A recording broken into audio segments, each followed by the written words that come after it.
Aquaman number 17, written by Jeff Johns, art by Paul Pelletier. This is a epilogue to Throne of Atlantis while also setting up the next arc.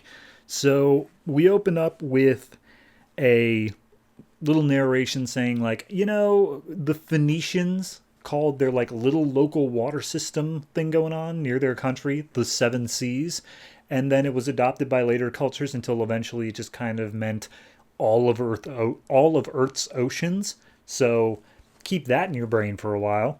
And then we see a bunch of dead whales, and as it turns out, there are some whaling ships who are killing these whales for profit.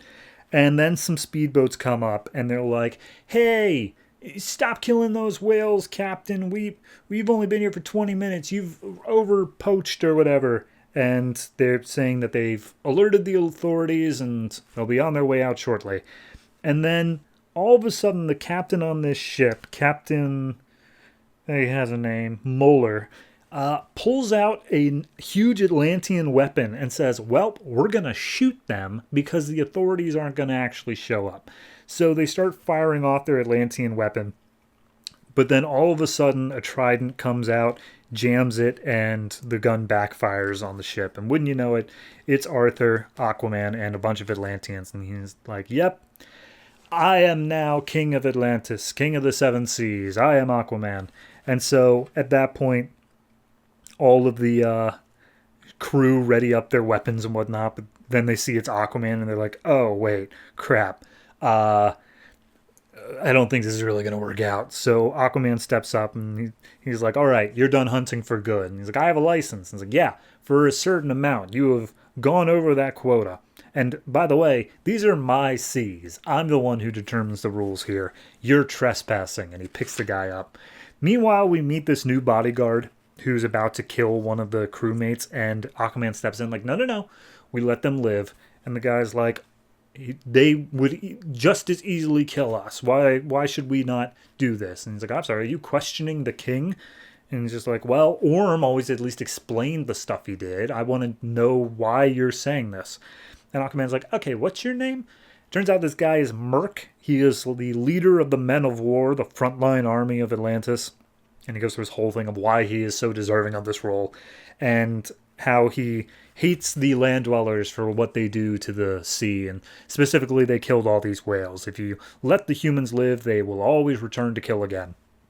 And Aquaman's like, "Okay, but like they're going to be arrested and they're going to be put on trial because the only things you know about humans are the people who do bad things. There are good people. For instance, these whale people who came up and tried to defend them, they're good people, see?" But then they get up on board and just like, "Hey, yeah, Aquaman, thanks for the help and all, but we kind of also hate Atlantis because of all the stuff that happened in Throne of Atlantis. You drowned 3 cities." And he's like, "I didn't do that. Atlantis did that, and it was their former king. It's a whole thing." Anyway, technically you whale people are eco-terrorists. And it's like, well, technically Atlanteans are terrorists. It's like, fair point. Anyway, I gotta go. And then Merc all of a sudden jumps in the way of him and Aquaman and the terrorists. And Aquaman's like, "Dude, what are you doing?" And he's like, "Oh, he was going to attack you. I was simply defending him." He's like, "Don't defend me unless I ask you to." And he's like, "Well, I've defended King Orm, but yeah, no, sorry. I'll wait for your permission to defend you, my lord." Ugh. And so Aquaman's just like not loved by anybody on board. He jumps off, he sees one of the dying whales, and he's like, "All right, I'm sorry. I should have been here for this." And Cyborg calls up saying, "Hey, Amanda Waller has spoken to the president, needs to talk to you." And he's like, "All right, I'll be there as soon as I can."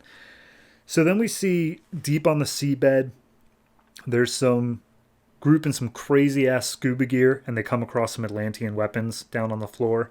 And turns out that's what Waller wanted to talk about. And she's talking to Aquaman and saying, "Hey, there were some Atlantean weapons that were lost. They're being sold on the black market right now. I'm not sure what's going on with it. We need your help on this." And Aquaman's like, "Don't worry. I'll find it and I'll take care of it. They are the weapons of my people. I will get them out of the hands of Earth people." And Waller's like, "All right, fair enough.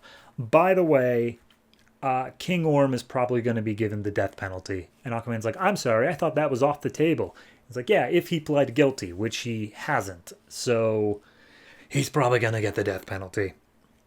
And Waller basically says, like, hey, you aren't exactly loved by the people of Atlantis, and you definitely aren't loved, or Atlantis as a whole is not very well liked by the surface world. So who are you doing this for? Like, what is this all for in the end? And Aquaman just can't give an answer, so he jumps off into the water and goes to take care of his work. Meanwhile, Amanda calls in saying that, hey, this is Waller. If they want to make a move on Mara, they better do so now.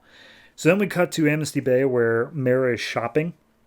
And the one woman is asking her, like, hey, why didn't you go to Atlantis with your husband? He's like, it's complicated, but I really don't belong in Atlantis. And then all of a sudden she is stopped by the police saying, like, hey, we have some unfinished business. Like when you attacked the town, you need to come with us. So at this point we see Aquaman guiding a whale down to the bottom of an ocean where they will, feed the ecosystem and whatnot. And Aquaman sends out one of his psychic waves to all the fish in the sea. And I mean like the whole Earth's oceans. And he's like, I am here now. I will not fail you again.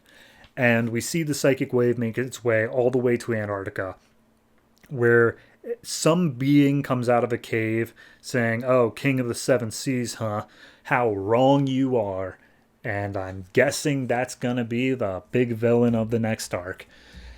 So, as a epilogue to Throne of Atlantis, I think it's good. It shows that Aquaman is not quite welcomed into Atlantis to open arms. Like, they are very begrudgingly taking him, especially with the entire war from the surface still lingering over Atlantis' heads. Like, they wanted to do that. That was a thing they wanted to do, and they are now told, nope, and you're never going to do it again. So I just like that interplay. Overall, it's a fine issue. Art's great. I think we're setting up a few things in terms of Mara, what she's going to be doing, how the surface world is going to react to Atlantis and whatnot. There's a whole bunch going on. I'm interested to see how it plays off, and Aquaman so far hasn't really disappointed. So I'm going to give this one I'll give it an 8. It's a low 8. It doesn't do anything incredible. It's just kind of wrapping up a few loose threads and then setting up the next one. But I really do like the characterization of Aquaman here of he's doing this because he feels he has to. He's doing it out of a sense of responsibility, not because he feels adored or that he is well liked by the people involved. And I think that says more to the character than any other media really has.